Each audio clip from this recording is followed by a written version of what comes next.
Assalamualaikum warahmatullahi wabarakatuh. Perkenalkan, nama saya Ani. Di sini saya akan menjelaskan sedikit materi mengenai manajemen berdasarkan aktivitas. Manajemen berdasarkan aktivitas atau disingkat sebagai MBA merupakan metode pengelolaan aktivitas yang bertujuan untuk menambah nilai produk atau jasa yang dihasilkan oleh perusahaan. Fokus metode ini adalah pada aktivitas yang berhubungan dengan produk, baik yang bersifat operasional maupun strategis.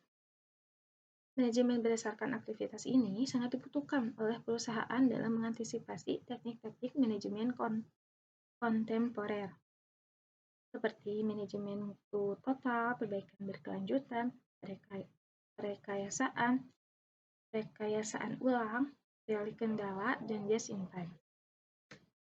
Dimensi manajemen berdasarkan aktivitas memiliki dua dimensi, yaitu dimensi operasional atau biaya dan dimensi strategis atau proses.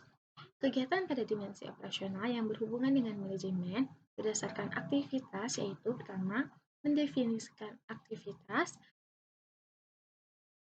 kedua,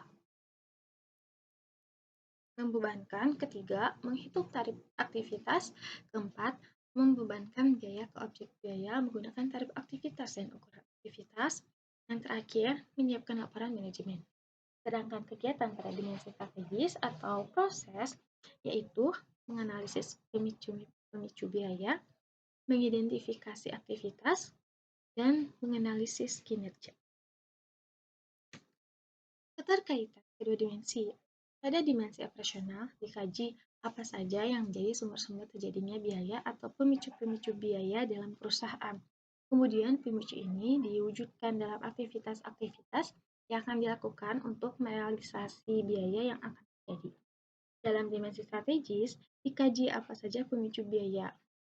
Langkah ini melihat aktivitas apa yang memicu biaya, apakah pesanan pelanggan, desain produk, ukuran produk, atau hubungan pelanggan. Setelah diketahui pemicu biaya, maka selanjutnya akan ditentukan aktivitas-aktivitas apa saja yang akan dilakukan.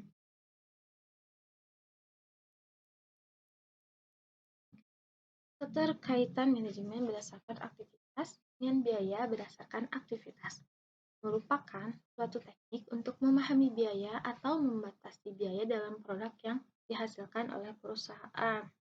Hal ini disebabkan karena perusahaan cermat dalam mengeluarkan biaya. Biaya berdasarkan aktivitas merupakan bagian dari manajemen berdasarkan aktivitas yang digunakan untuk hal-hal seperti berikut. Pertama, mendesain produk atau jasa untuk memenuhi kebutuhan. Yang kedua, memberi tanda untuk melanjutkan atau menghentikan perbaikan kualitas. Yang ketiga, mengarahkan penentuan bauran produk dan keputusan investasi. Keempat, memilih pemasok. Kelima, negosiasi produk, fitur, kualitas, dan layanan untuk konsumen. 6. Memanfaatkan proses distribusi. 7. Meningkatkan nilai produk dan jasa perusahaan. Biaya berdasarkan aktivitas. Ada dua. Yang pertama, keterbatasan sistem akuntansi biaya berdasarkan fungsional, yaitu melalui departementasi dan menggunakan tarif tunggal.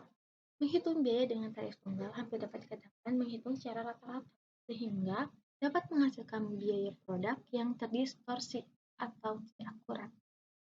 Dan perhitungan biaya berdasarkan aktivitas, yaitu kegiatan yang mengkonsumsi biaya yang terjadi di perusahaan sehubungan dengan proses produksi yang dilakukan.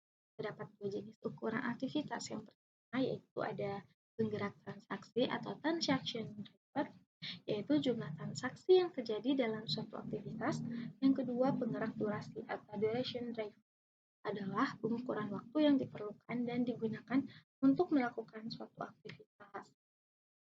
Sistem biaya berdasarkan aktivitas menggunakan 5 tingkat aktivitas dalam mengelola biayanya, yaitu yang pertama, aktivitas tingkat unit, kedua, aktivitas batch, tiga, aktivitas tingkat produk, keempat, aktivitas tingkat pelanggan, yang kelima, aktivitas pemeliharaan organisasi.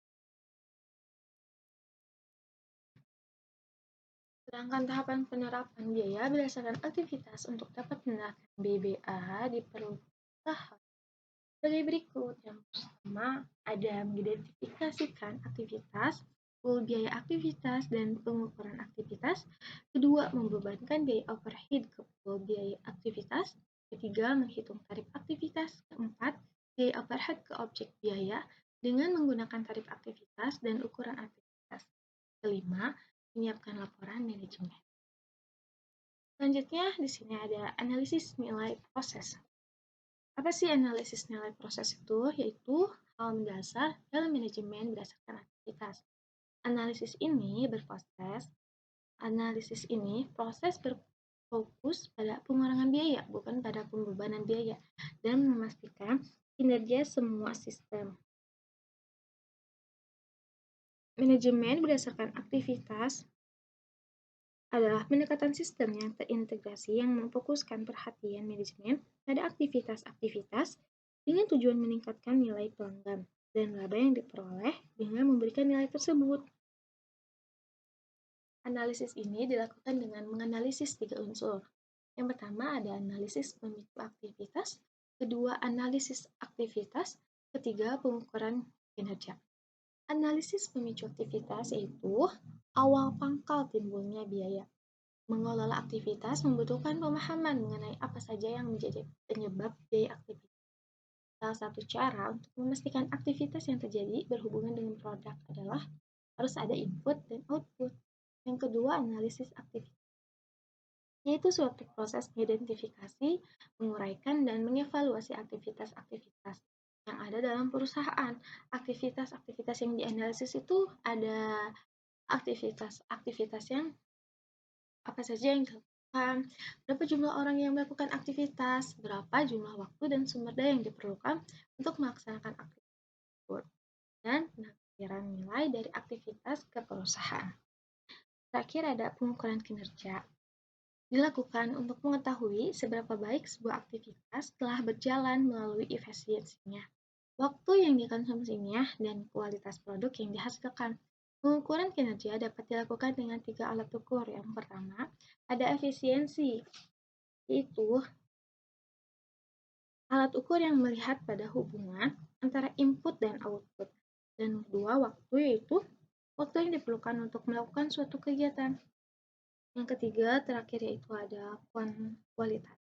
Adalah kondisi produk yang dihasilkan yang memenuhi syarat yang telah ditetapkan sejak awal proses produksi. Sekian dari materi yang saya paparkan.